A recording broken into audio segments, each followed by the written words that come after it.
दुनिया के 7 सबसे अजीब इत्तेफाक जिन्हें जानकर आप भी हैरान हो जाओगे।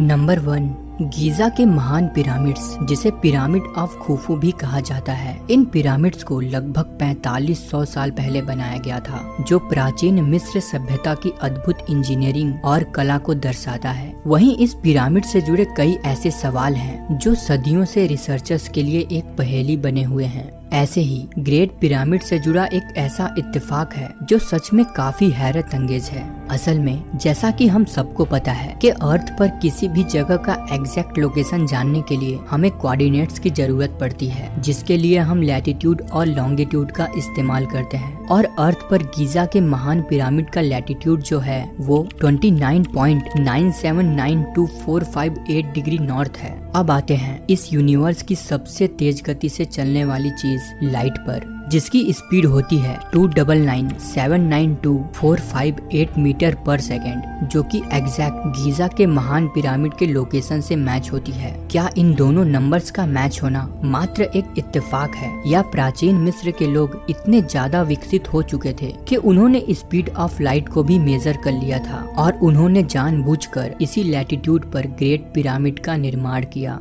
नंबर 2, हिंदू माइथोलॉजी में 3 सुप्रीम डिवाइन बीइंग का जिक्र किया गया है, जिन्हें भगवान ब्रह्मा, विष्णु और महेश कहा जाता है। हिंदू धर्म ग्रंथों के अनुसार ये तीनों सुप्रीम पावर्स ही इस यूनिवर्स के क्रिएशन, प्रिजर्वेशन और डिस्ट्रक्शन के लिए रिस्पॉन्सिबल हैं। भगवान ब्रह्मा इस यूनिवर्स के क्रिएटर हैं, भगवान विष्णु इस यूनिवर्स के प्रिजर्वर हैं और भगवान महेश यानी शिवा इस यूनिवर्स के डिस्ट्रॉयर और रीजनरेटर हैं। लेकिन इसमें इत्तेफाक की बात यह है कि ग्रीक माइथोलॉजी में भी एक ऐसा ही सिमिलर ट्रिनिटी ऑफ गॉड्स का कॉन्सेप्ट है, जिसमें ज़्यूस, पोसाइडन और हेडिस शामिल हैं। ग्रीक माइथोलॉजी के अनुसार ये तीनों गॉड्स ही दुनिया और यूनिवर्स के एस्पेक्ट्स को कंट्रोल करते हैं। दोनों ही माइथोलॉजी में 3 सुप्रीम गॉड्स हैं। ये इत्तेफाक दुनिया के पुराने सिविलाइजेशंस में रिलीजन और माइथोलॉजी के एवोल्यूशन के कॉमन पैटर्न्स को दिखाता है, जहां लोगों ने अपने इन्वायरमेंट्स के बेसिस पर सुप्रीम बीइंग्स को वर्शिप किया और अपनी स्पिरिचुअल बिलीफ्स को डेवलप किया। नंबर 3, ये इत्तेफाक भी हिंदू और ग्रीक माइथोलॉजी के कॉमन पैटर्न्स को दर्शाता है। जैसे कि हम सबको पता है कि हिंदू बिलीफ्स में 4 युग का वर्णन है, जिसमें कलयुग को सबसे बुरा समय और अंतिम युग माना गया है। धर्म ग्रंथों के अनुसार कलयुग में धर्म और सत्य का पतन हो जाएगा। इंसानी सोसाइटी अपनी मॉरल वैल्यूज को खो देगी, पाप और अधर्म अपने चरम स्तर पर आ जाएगा। ऐसे ही ग्रीक माइथोलॉजी में भी आयरन एज के बारे में जिक्र किया गया है। इस युग में भी इंसान अपनी असली वैल्यूज खो देगा, हर तरफ पाप और अराजकता का माहौल होगा। ग्रीक माइथोलॉजी में भी आयरन एज समय का अंतिम फेज होगा, जहां से एक नए साइकिल या एरा का आरंभ होगा।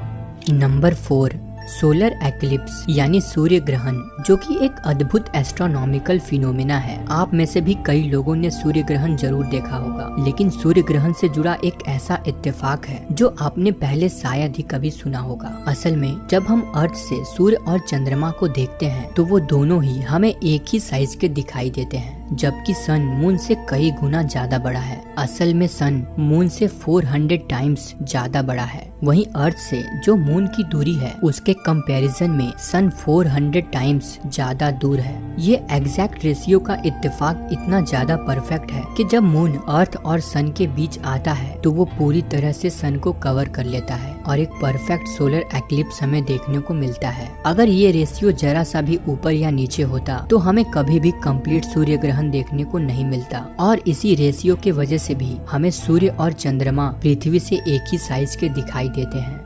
नंबर 5, आज से करीब 6.6 करोड़ साल पहले अर्थ पर डायनासोर्स का राज हुआ करता था, लेकिन एक 10 किलोमीटर जितने बड़े एस्ट्रॉइड ने लगभग सारे डायनासोर्स को पृथ्वी से विलुप्त कर दिया। लेकिन आपको जानकर हैरानी होगी कि अर्थ पर आज भी डायनासोर्स मौजूद हैं, बस उन्हें नेचर ने काफी ज्यादा इवॉल्व कर दिया है। ये अजीब लग सकता है, लेकिन आज के समय के चिकन्स और टी-रेक्स के बीच एक सरप्राइजिंग कनेक्शन है। रिसर्च के दौरान साइंटिस्ट ने डिस्कवर किया किया कि चिकन्स एंड कुछ और बर्ड्स के जेनेटिक मटेरियल्स और टी-रेक्स के फॉसिल्स में काफी सिमिलैरिटीज है। असल में चिकन डायनासोर्स के क्लोजेस्ट लिविंग रिलेटिव्स हैं। इसका पता सबसे पहले तब चला जब 2003 में साइंटिस्ट टी-रेक्स के फॉसिलाइज्ड बोन का केमिकल एनालिसिस कर रहे थे। उन्हें टी-रेक्स के बोन्स में कोलेजन प्रोटीन मिला जो कि चिकन्स एंड कुछ और बर्ड्स में भी पाया जाता है। इस डिस्कवरी ने कंफर्म किया कि बर्ड्स इंक्लूडिंग चिकन्स के पूर्वज डायनासोर्स थे।